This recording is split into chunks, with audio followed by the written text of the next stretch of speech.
Шановні українці, українки, ще раз з Новим роком усіх. Починаємо цей рік, починаємо дипломатію, продовжуємо розмову з нашими партнерами. Це найголовніше, щоб підтримка для нас, для України була. І була достатня. Саме на цьому все тримається, передусім воїни на передовій, всі наші захисники і захисниці, наша промисловість, наше виробництво зброї. Кожен, хто нам допомагає, вся наша міжнародна підтримка. ППО треба шукати кожен день.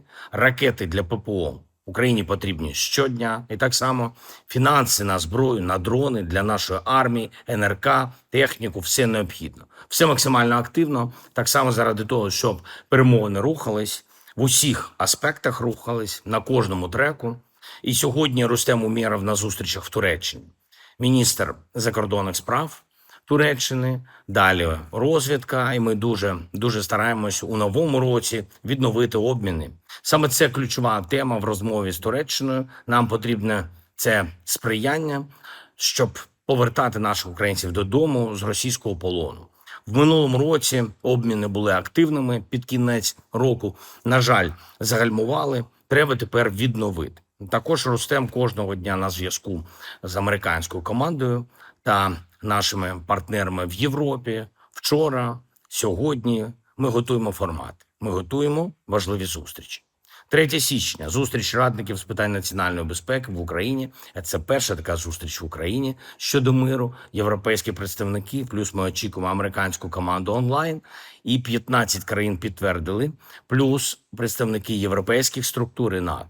Далі, 5 січня буде зустріч військових, начальники генеральних штабів зустрінуться. Головне – це гарантії безпеки для України. Політично майже все готово і важливо опрацювати кожну деталь, як гарантії працюватимуть в небі, на землі, на морі. Якщо нам вдасться закінчити війну. А саме це ключова мета для всіх нормальних людей. 6 січня – зустріч на рівні лідерів європейських країн, лідери, коаліція охочих. Ми готуємо зараз, щоб зустріч була продуктивною, і щоб підтримки стало більше, і щоб по гарантіях і по мирній угоді політичної впевненості стало більше. Дякуємо всім, хто нам допомагає. Зараз я говорив з президентом Кіпру.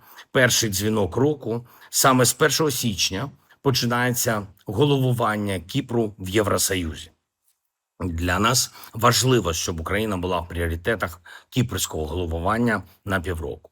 Членство України в Євросоюзі – це так само гарантії безпеки. На членство теж ми працюємо. Поінформував про нашу розмову з Америкою, про ситуацію в дипломатії. Дякую Кіпру за підтримку. Дякую, пане президенте Нікосе, за всі важливі слова про українців, про Україну, про нашу силу. Звісно, дякую кожному, хто сьогодні від ночі, від ранку працює на відновлення після російських ударів. Навіть в новорічну ніч росіяни не стримались. Ось такі вони. Але ми захищаємось та відновлюємо. Такі українці.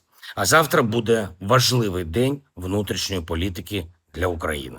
Слава Україні!